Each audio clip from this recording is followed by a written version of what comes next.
J-Town here. Today I want to talk about something a little bit different, kind of what could be on the horizon. We hear whispers every so often of new content, new dungeons, things of that nature, which made me think, what could that possibly look like? Now I have to say, if you watch past this point, small spoilers, not anything huge. Once you beat the final stage of Hell campaign, you will get a different video than you saw in the previous difficulties when you beat the last boss, which show you a little bit different clips, which we're going to go through now. So if you're worried about not seeing that until you earn it yourself, stop watching now.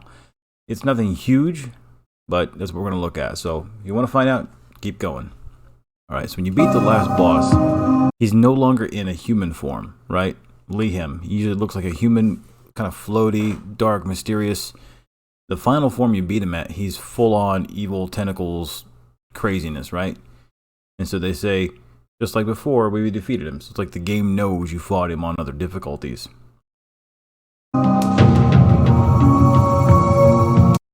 This time he didn't disappear. He revived himself and then went somewhere.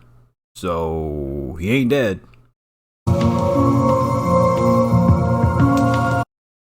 He flew to the distant east before everyone understood what was happening.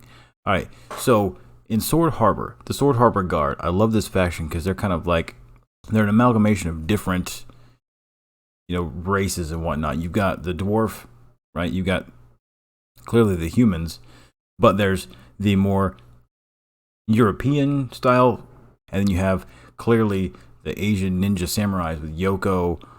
You've got Luz and Zia, right? So it's like Sword Harbor is like a melting pot of all the different races and countries and whatnot, and different people have bonded together to defend that as their home. So could this distant east be where Luz, Zia, and Yoko are from?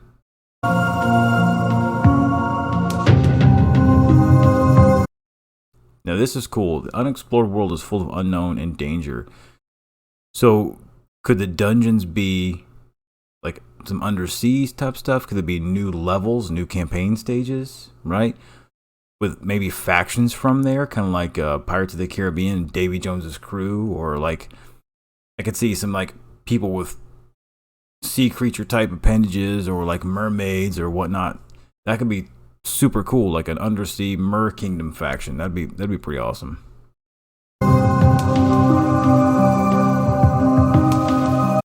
Now, if you look at the design here of these buildings, right?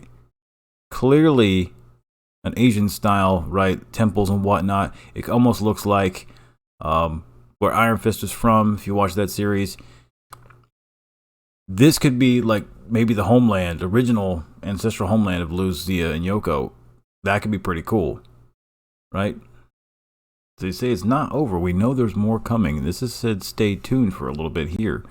So we know that there's eventually going to be more content in the game, not just events and new heroes, but actual content. Now, if that'll be any more Dwarven Ruins possibly added in, or could it be another version of the guild boss? A new faction would be a new faction Abyss, obviously, and new campaign stages, right? That could be pretty cool. Like a bonus campaign stage, and maybe that would add some stars into the auto drop rewards. That could be really cool. But when I first saw that video a few weeks ago, my imagination started running wild. An undersea faction, right? Could be cute and fantasy, like mermaids and it's Atlantean, right? Aquaman type stuff. Or it could be totally gritty, like Davy Jones's crew, and there's like hammerhead shark guys and crab guys and shells and stuff all over them. And then the Far East is really cool. You see, add like one or two more factions over here, so you have to scroll over a little bit. It's really cool just thinking about the lore. Obviously, it's not a huge thing in this game, but just just nerding out and thinking about what other content could they be putting in the game is fun to think about. But what do you think's coming now based on that ending video? Leave your comments below, like, subscribe. I've been J-Town. I will see you in game.